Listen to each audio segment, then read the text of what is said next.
Ram Ram everybody, स्वागत है सभी का वेदांत एकेडमी इंदौर और अंकुरण इंस्टीट्यूट के डिजिटल प्लेटफॉर्म पर।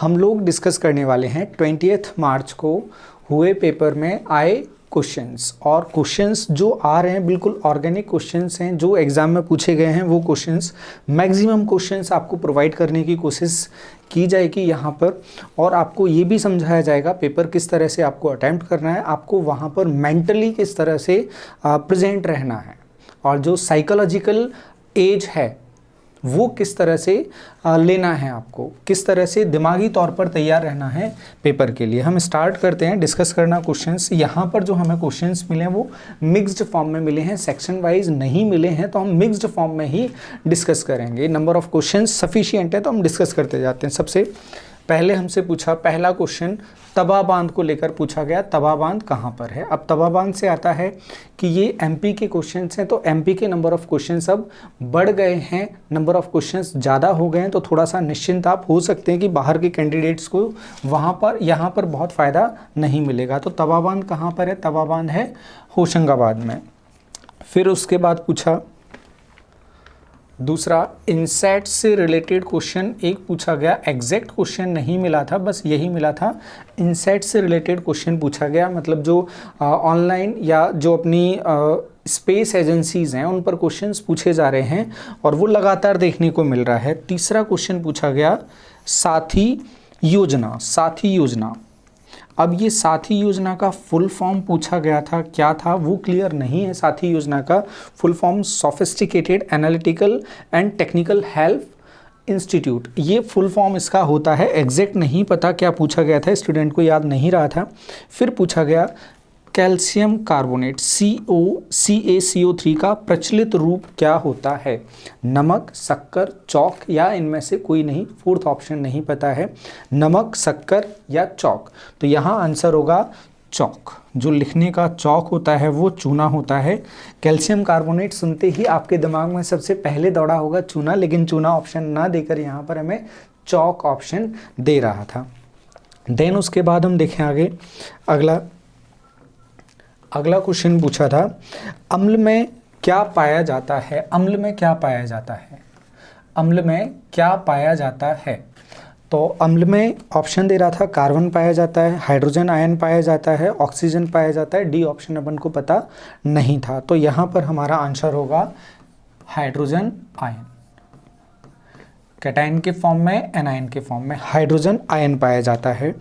फिर उसके बाद एमपी का एक और क्वेश्चन, ऐसा लगता है क्वेश्चन बल्क में या गुच्छे में पूछे जा रहे हैं। जैसे साक्षरता से क्वेश्चन पूछा, तो यहाँ साक्षरता से क्वेश्चन पूछा, साक्षरता मैक्सिमम सबसे ज़्यादा का एक क्वेश्चन पूछा, तो आंसर क्या होगा जबलपुर। साक्षरता सर्वाधिक कहाँ पर, जबलपुर में। फिर क्वेश्चन पूछा, ये पूछा था 2011 से, 2011 से ये क्वेश्चन पूछा।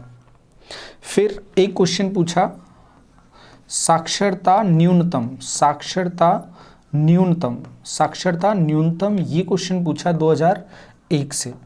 ये मे भी आगे पीछे हो, ये 2001 यहाँ पर हो, 11 यहाँ पर हो, ये क्वेश्चन पूछा। और अभी के हिसाब से नहीं, ये 11 था और ये 1 था। यहाँ पर देखें साक्षरता मिनिमम कहाँ पर है, तो साक्षरता मिनिमम है अलीराजपुर, और अलीराजपुर भारत का, मध्य प्रदेश का ही नहीं, भारत का सबसे कम साक्षर जिला है। यहाँ लोग कम पढ़े लिखे हैं। अब अलीराजपुर के बारे में और फैक्ट, अलीराजपुर कब बना, अलीराजपुर कब बना, अलीराजपुर बना 2008 में। अलीराजपुर से और क्या क्वेश्चन पूछा जा सकता है, अलीराजपुर से महाराजा सुरेंद्र सिंह जो उद्यान वहाँ पर है उसको लेकर क्वेश्चन पूछा जा सकता है। अंतिम शासक थे या अंतिम राजा उनको माना जाता है। 2008 में ये जिला बना। जबलपुर का सबसे ज़्यादा 81 के आसपास है, यहाँ 36 के आसपास है एजुकेशन का। अब चले हम आगे, एक और क्वेश्चन पूछा गया अलीराजपुर से, अलीराजपुर से पूछा गया लक्ष्मी तीर्थ, अलीराजपुर। नेक्स्ट क्वेश्चन था लक्ष्मी तीर्थ। यहाँ क्वेश्चन 6 क्वेश्चन हमने देख लिए, 7th क्वेश्चन था लक्ष्मी तीर्थ। लक्ष्मी तीर्थ, अलीराजपुर में जो लक्ष्मी तीर्थ स्थल है वो किससे संबंधित है? और ऑप्शंस में हमें दे रहा था विष्णु, वैष्णव, शैव, जैन, और एक और ऑप्शन हमारे पास नहीं है। तो यहाँ पर हमारा आंसर बनेगा जैन।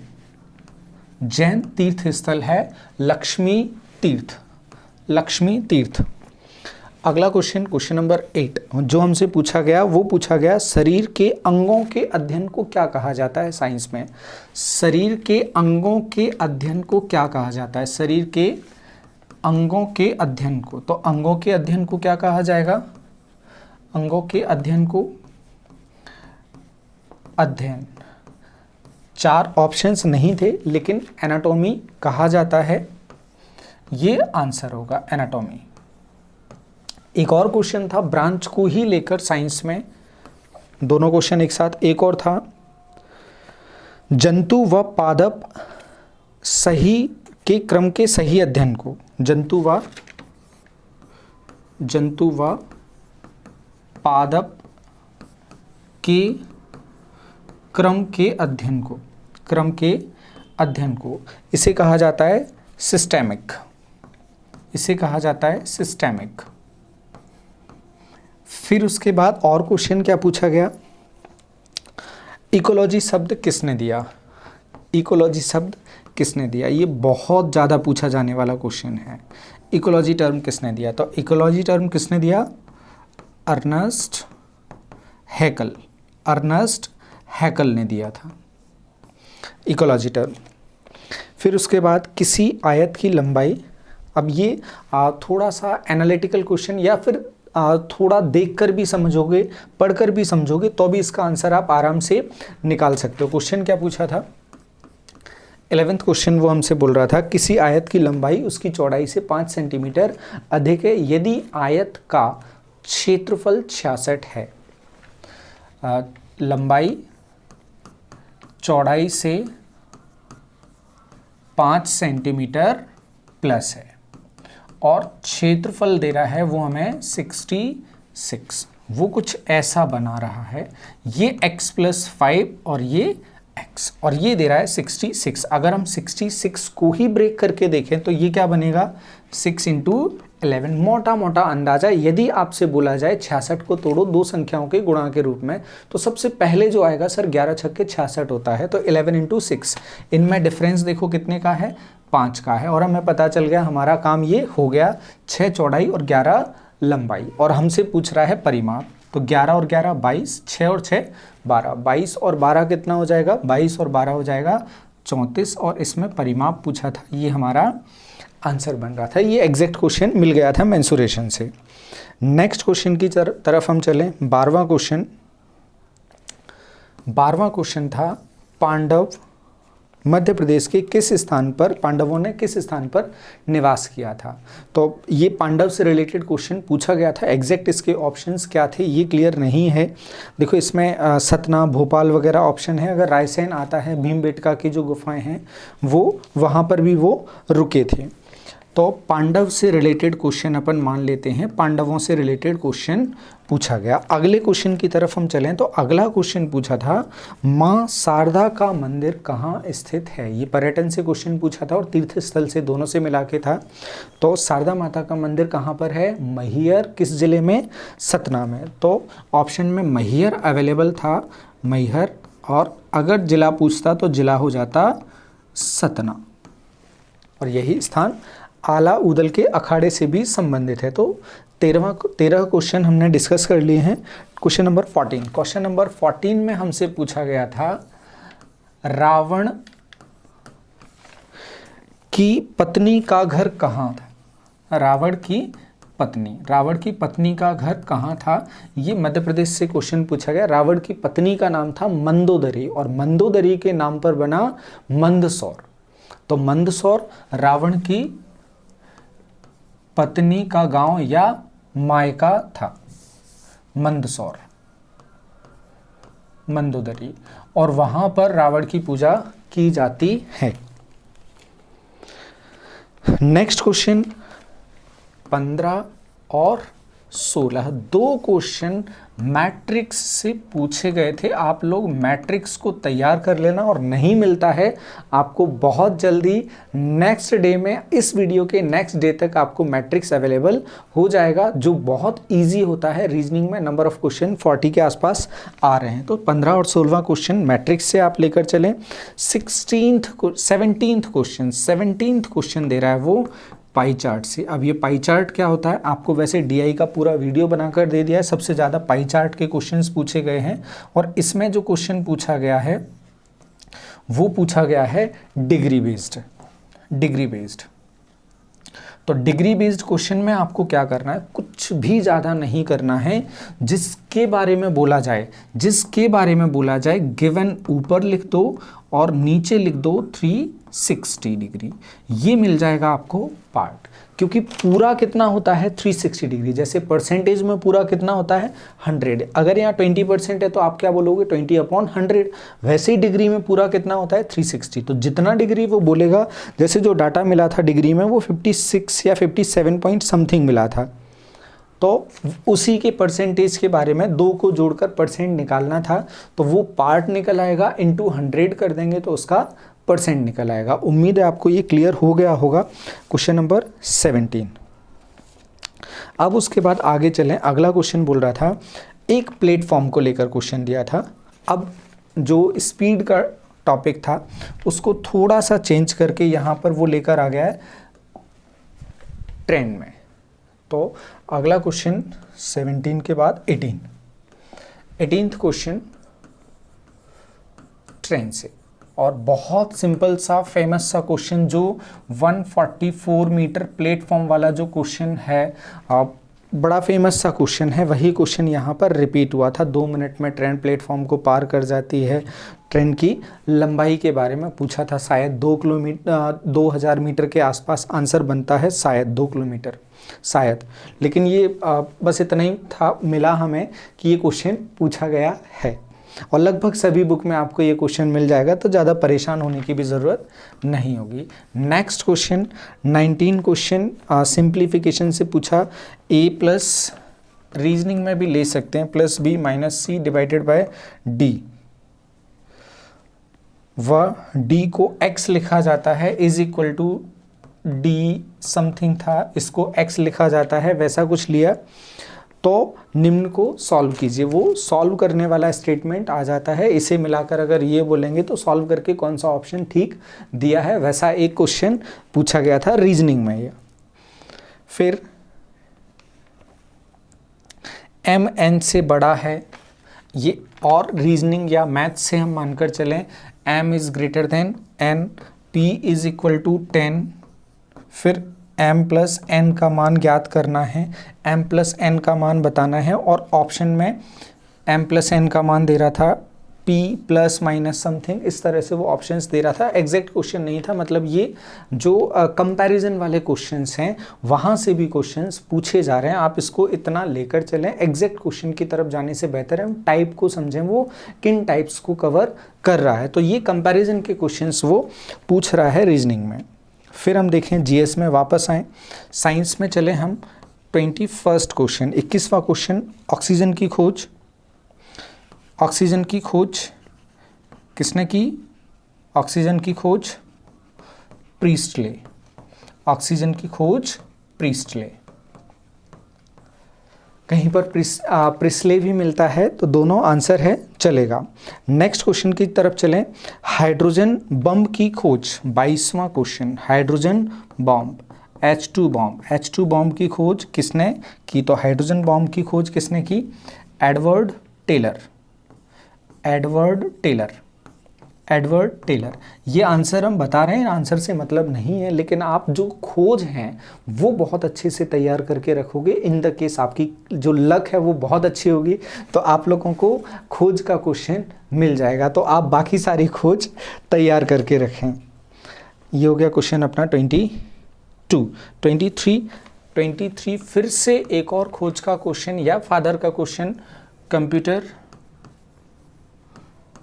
के फादर किसे कहा जाता है, या जनक किसको कहा जाता है? तो कौन है? Sir Charles Babbage.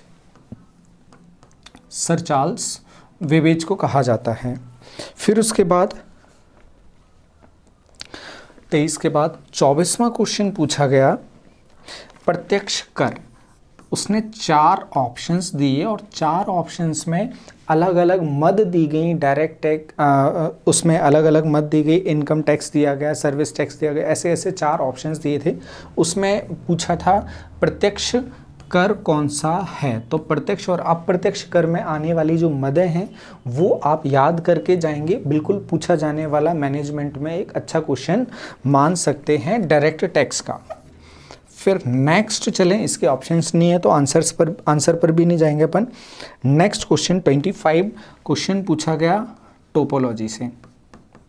Topology question exact नहीं है, कौन सी टोपोलॉजी पर बेस्ड क्वेश्चन आया, इंडिविजुअल के लिए टोपोलॉजी का बोला था, तो एग्जैक्ट नहीं है तो इसमें और हम डिटेल में बात नहीं करेंगे, लेकिन 4-5 तो टोपोलॉजी होती हैं, आप उनको तैयार कर सकते हो और हम ऐसी उम्मीद कर सकते हैं कि आप अपने लिए इतना कर सकते हो, इतना आप मेहनत अपने लिए कर सकोगे। फिर फुल फॉर्म पूछा गया 26 और 27, 2 फुल फॉर्म पूछे गए थे कंप्यूटर में, 2 फुल फॉर्म पूछे गए थे कंप्यूटर में, तो ये कंप्यूटर में आप फुल फॉर्म भी तैयार करके जाएंगे। देन उसके बाद हम चलें, कॉपी कर लेते हैं,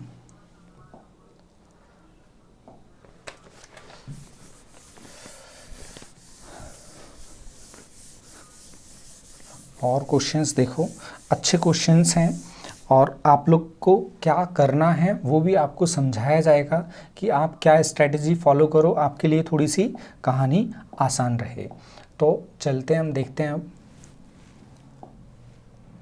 हाँ, यहाँ से देखते हैं कितने क्वेश्चंस हो गए थे हमारे, 27 हो गए थे। 28 से चलते हैं हम। 28 से क्वेश्चन पूछा गया solid waste management, solid waste management को लेकर।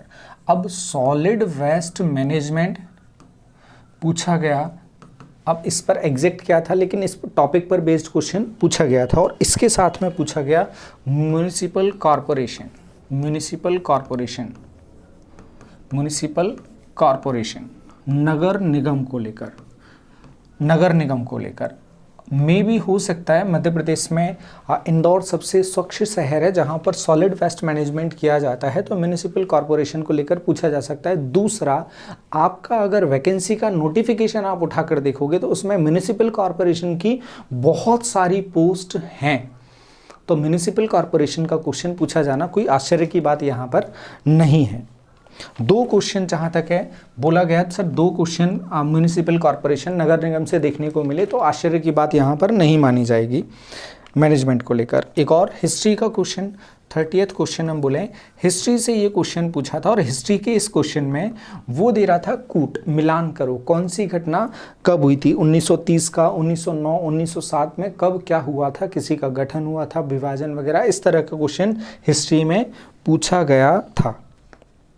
देन फिर उसके बाद हम आए रीजनिंग। रीजनिंग में जो मैजिकल क्यूब है इसके क्वेश्चन पूछे गए थे, यहाँ कुछ कुछ दे रहा था, यहाँ पूछा था, यहाँ भी कुछ कुछ दे रहा था। इन्हें कहा जाता है मैजिकल क्यूब या मैजिकल रेक्टेंगल्स। तो इसके क्वेश्चन आप रीजनिंग में सॉल्व करेंगे, इसके क्वेश्चन पूछे गए थे। और सबसे ज़्यादा जो क्वेश्चन पूछे गए थे वो क्वेश्चन पूछे गए थे आपको कोडिंग डिकोडिंग से, कोडिंग डिकोडिंग से क्वेश्चन पूछे गए थे। तो कोडिंग डिकोडिंग आप पूरा तैयार करके रखेंगे, बिल्कुल युद्ध स्तर पर, बिल्कुल युद्ध स्तर पर आप उसे तैयार करके रखेंगे और हम ये उम्मीद करेंगे आप उसको तैयार कर लोगे। ये 32 क्वेश्चंस तक, इसमें सबसे ज़्यादा 4-5 क्वेश्चन कोडिंग डिकोडिंग के हम मान सकते हैं, उसमें सीरीज़ भी मिला सकते हैं, वो पूछे गए थे। फिर उसके बाद और क्वेश्चंस पूछे गए इंग्लिश में। यहाँ हम देखें क्वेश्चन, नंबर ऑफ क्वेश्चंस 32, यूँ तो 40 के आसपास, ये 33 पर चलें। नरेशन पूछा गया, नरेशन पूछा गया, नरेशन के बाद एक वॉइस, वॉइस के बाद एंटीनिम सिनोनिम्स, एंटीनिम सिनोनिम्स, फिर उसके बाद एक क्वेश्चन फिर से देखने को मिला बार ग्राफ का, ये रेक्टेंगल डायग्राम, इसमें जो क्वेश्चन बेस था वो था एवरेज पर। इसमें शहरों के एवरेज दे रहा था वो 80 90 जो भी दे रहा था, मुंबई कोलकाता वगैरह इस तरह से अलग अलग शहर करके फिर एवरेज का क्वेश्चन पूछा था। तो डाटा को आपका डीआई का क्वेश्चन कितना भी आपको टफ लगे, बस आपको एक काम करना है, एक सूत्र है जो आपकी वहाँ पर हेल्प कर सकता है, और वो है आप उस क्वेश्चन को बहुत मन को शांत कर कर देखें कि आप कुछ मिस तो नहीं कर रहे हैं। अगर आप मिस नहीं करेंगे आपसे क्वेश्चन बन जाएगा, इजी क्वेश्चन पूछा जाता है। 36 क्वेश्चन हमने यहाँ पर डिस्कस किए हैं, और देखें क्या क्वेश्चन अपन से छूट रहा है।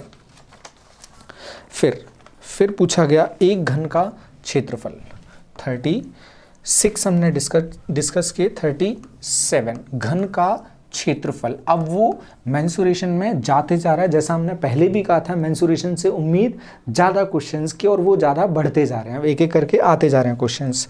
तो घन का क्षेत्रफल या आयतन पर क्वेश्चन ये पूछा गया था। क्यूब पर, कुल मिला के क्यूब जो टॉपिक है उस पर क्वेश्चन पूछा गया था।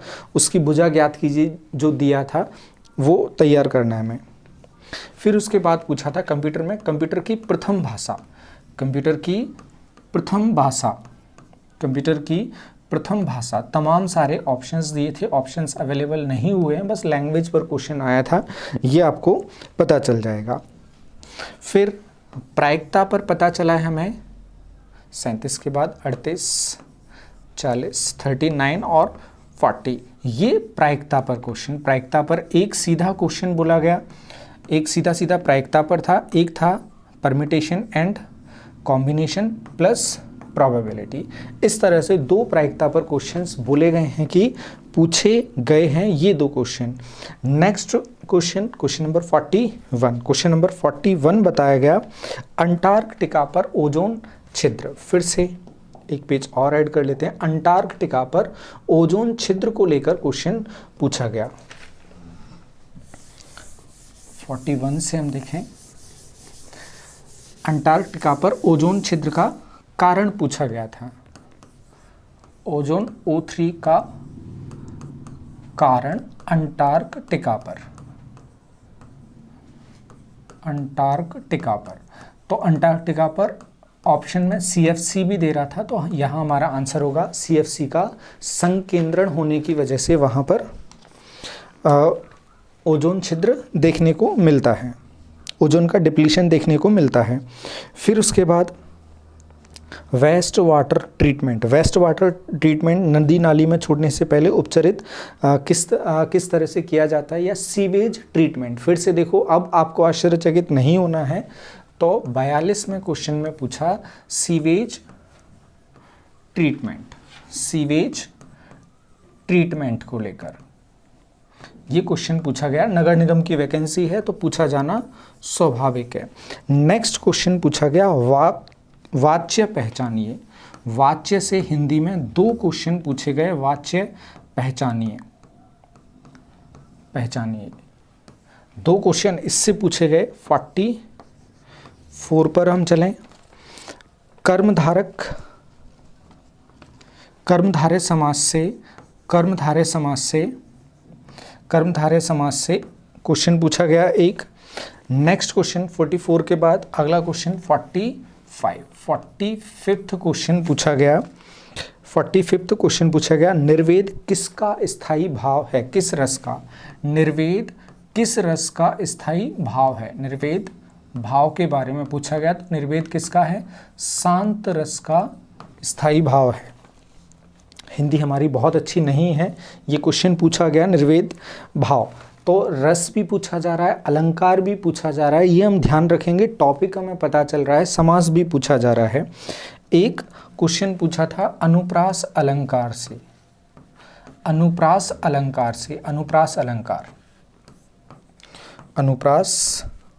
अलंकार एक क्वेश्चन देखने को मिला। आगे हम चलें अनुप्रास अलंकार के बाद। फिर उसके बाद 42, 45, 46, 47 क्वेश्चन।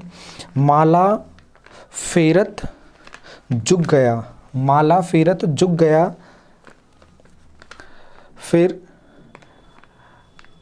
फिरा न मन का फेर, फिरा न मन का फेर, कर का मन का डारिये, मन का फेर। इसमें पूछा गया था कौन सा अलंकार है।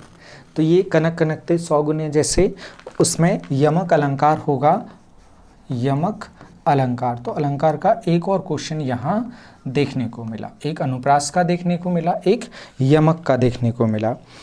फिर उसके बाद और कोई क्वेश्चन अपने पास अवेलेबल हैं? हाँ बिल्कुल, और क्वेश्चंस अवेलेबल हैं। और क्वेश्चन में अपन से पूछा गया, नेक्स्ट पर चलें, हम एक और पेज ऐड कर लेते हैं। हाँ 47 अपने हो गए हैं। देखो एटलीस्ट 1/4 पेपर से ज़्यादा एग्जैक्ट, लगभग एग्जैक्ट पेपर हमें मिल गया है, जो ये डायरेक्ट कर रहा है कि पेपर नॉर्मल आ रहा है, हम आगे बढ़ें, ज़्यादा चिंता ना करें। 48वां क्वेश्चन, 48वां क्वेश्चन सुनोगे तो जल्दी से आवाज़ निकलेगी। ये क्वेश्चन था, बल्ब का फिलामेंट किस धातु से बना होता है। बल्ब का फिलामेंट किस धातु का बना होता है। तुम्हारे अंदर से जो आवाज़ आई है, पर वैसा ऑप्शन नहीं दिया था, ज़्यादा खुश नहीं हो। ऑप्शंस इसके हैं RH, FE, W और TI, ये ऑप्शंस दिए गए थे। तो यहाँ पर जो टंगस्टन है उसे प्रदर्शित किया जाता है W के द्वारा, ये ध्यान रखेंगे हम। W टंगस्टन को प्रदर्शित करता है। फिर उसके बाद तमाम सारे तत्व दिए गए थे, तमाम सारे तत्व दिए गए थे, प्रोटीन, सोडियम, पोटेशियम आदि किस में आते हैं, ये क्वेश्चन पूछा गया था। पोटेशियम, सोडियम, तमाम सारी चीज़ें, कैल्शियम, ये सभी किस में आते हैं, और तमाम तत्व दिए थे। जहाँ तक प्रोटीन उसका आंसर था, प्रोटीन के सारा जो कंपोजिशन था वो पूरा दे दिया था। फिर ऑप्शन में दे रहा था प्रोटीन, वसा, खनिज, कार्बोहाइड्रेट, प्रोटीन, वसा, खनिज, कार्बोहाइड्रेट, ये ऑप्शंस दे रहा था। और है नहीं, सभी तत्वों के बारे में पूछा था, क्या था। फिर उसके बाद क्वेश्चन 50 ऑपरेटिंग सिस्टम से। ऑपरेटिंग सिस्टम में एक क्वेश्चन कुछ ऐसा था, जो होम स्क्रीन पर हम वर्क करते हैं वो कहाँ पर जाके सेव होता है, मेमोरी, किस मेमोरी में जाके सेव होता है। फिर उसके बाद 51 क्वेश्चन था, सीट पर जो हम वर्क करते हैं, MS ऑफिस में जो सीट पर हम काम करते हैं, उसमें जो रो और कॉलम बनते हैं, रो और कॉलम बनाते हैं, उनको क्या कहा जाता है। तो रो और कॉलम, रो एंड कॉलम, इनको क्या कहा जाता है। रो और कॉलम्स को क्या कहा जाता है, इनको कहा जाता है सेल्स। इसलिए जो लोग एक्सेल वगैरह पर इस पर काम करते हैं, वो लोग देखते हैं कि जब इंसर्ट करना है या डिलीट करना है तो वो राइट क्लिक करते हैं, तो वहाँ ऑप्शन मिलता है इंसर्ट सेल, डिलीट सेल। तो इसे कहा जाता है, रो और कॉलम को कहा जाता है सेल, ये ध्यान रखेंगे।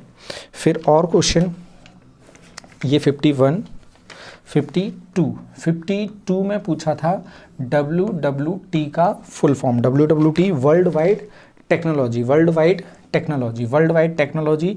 नेक्स्ट क्वेश्चन हमसे पूछा 53 क्वेश्चन हमसे पूछा विद्युत आवेश का मात्रक। विद्युत आवेश का मात्रक क्या होता है। विद्युत आवेश का मात्रक होता है कूलाम। विद्युत आवेश का मात्रक होता है कूलाम। नेक्स्ट क्वेश्चन 54, एक और पेज ले लेते हैं। नेक्स्ट क्वेश्चन हमसे पूछ रहा है 54, विद्युत आवेश के मात्रक के बाद हम आगे चलें।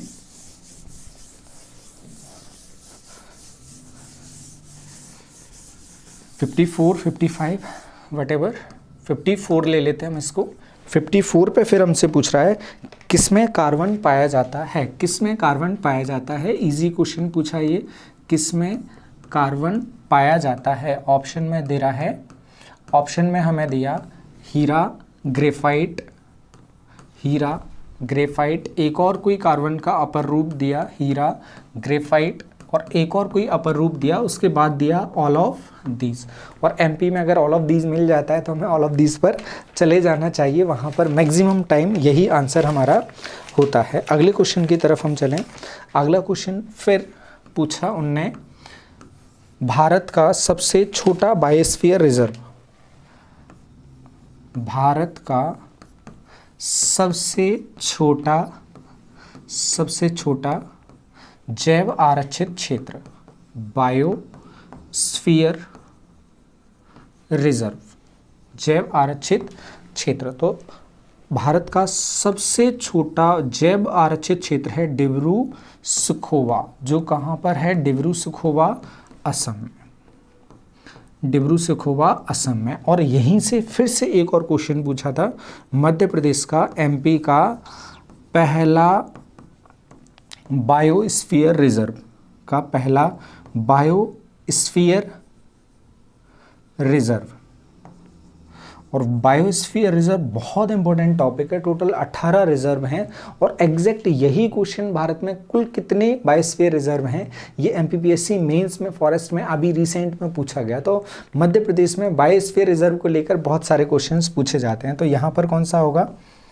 सतपुड़ा, सतपुड़ा टाइगर रिजर्व को पहला बायोस्फीयर रिजर्व माना जाता है। सतपुड़ा टाइगर रिजर्व को पहला बायोस्फीयर रिजर्व माना जाता है। 54, 55, 56, 57th क्वेश्चन था, ये एड्स से कौन सी सेल्स प्रभावित होती हैं? तो सेल्स के टाइप्स में टी सेल्स आती हैं जो एड्स में सबसे ज़्यादा प्रभावित होती हैं। टी सेल्स के साथ में और भी बड़ा ऑप्शन था, क्वेश्चन काफ़ी बड़ा था डेफिनेटली। एड्स से प्रभावित जो कोशिकाएं हैं उनमें टी सेल्स वाला जो ऑप्शन था वो अपना सही था और लंबा क्वेश्चन था। तो ये कुछ क्वेश्चंस थे जो हमें मिले थे। आप अगर तसल्ली से क्वेश्चन को करेंगे, मैथ रीजनिंग का 70 के आसपास जा रहा है, तो जो क्वेश्चन उसमें कैलकुलेटिव जा रहा है आप उसे थोड़ा सा रोकें, उसे मार्क करें और आगे बढ़ जाएं। अटकना नहीं है, ईगो पर नहीं लेना है, छोड़ देना है उसको। आपका टाइम आपके लिए उस समय बहुत कीमती है। आप अपने ईगो को सेटिस्फाई बाद में कर सकते हैं, बाद में आपको पेपर मिलेगा। तो आप अपना टाइम खराब नहीं करेंगे और एक बहुत अच्छे पॉजिटिव माइंडसेट के साथ में रिवीजन करके, अगर आपको लग रहा है कि आप भूल रहे हैं अब आप क्या करें लास्ट मोमेंट पर, तो आप अपना पढ़ा हुआ रिवीजन करें, मैथ्स के फॉर्मूले देखें, जो खास क्वेश्चन है, स्पेशल क्वेश्चन है, उन क्वेश्चंस को आप बार बार पलट कर देखते रहें। उतने से आपका काम हो जाएगा। डरने और परेशान होने की ज़रूरत नहीं है। जो खास टॉपिक्स होंगे उनके हम क्वेश्चन स्पेशल जो दिखेंगे हमें, हम क्वेश्चंस उनके लेकर आते रहेंगे। डीआई लेकर आए, मैट्रिक्स आपके लिए लेकर आएंगे, लेकर आ रहे हैं हम, और जल्दी ही जो परम्यूटेशन कॉम्बिनेशन है वो भी आपको प्रोवाइड करवा देंगे। तो टेंशन आप लोगों को नहीं लेना है, जुड़े रहना है और करते रहना है। बेस्ट ऑफ लक सभी को। राम राम।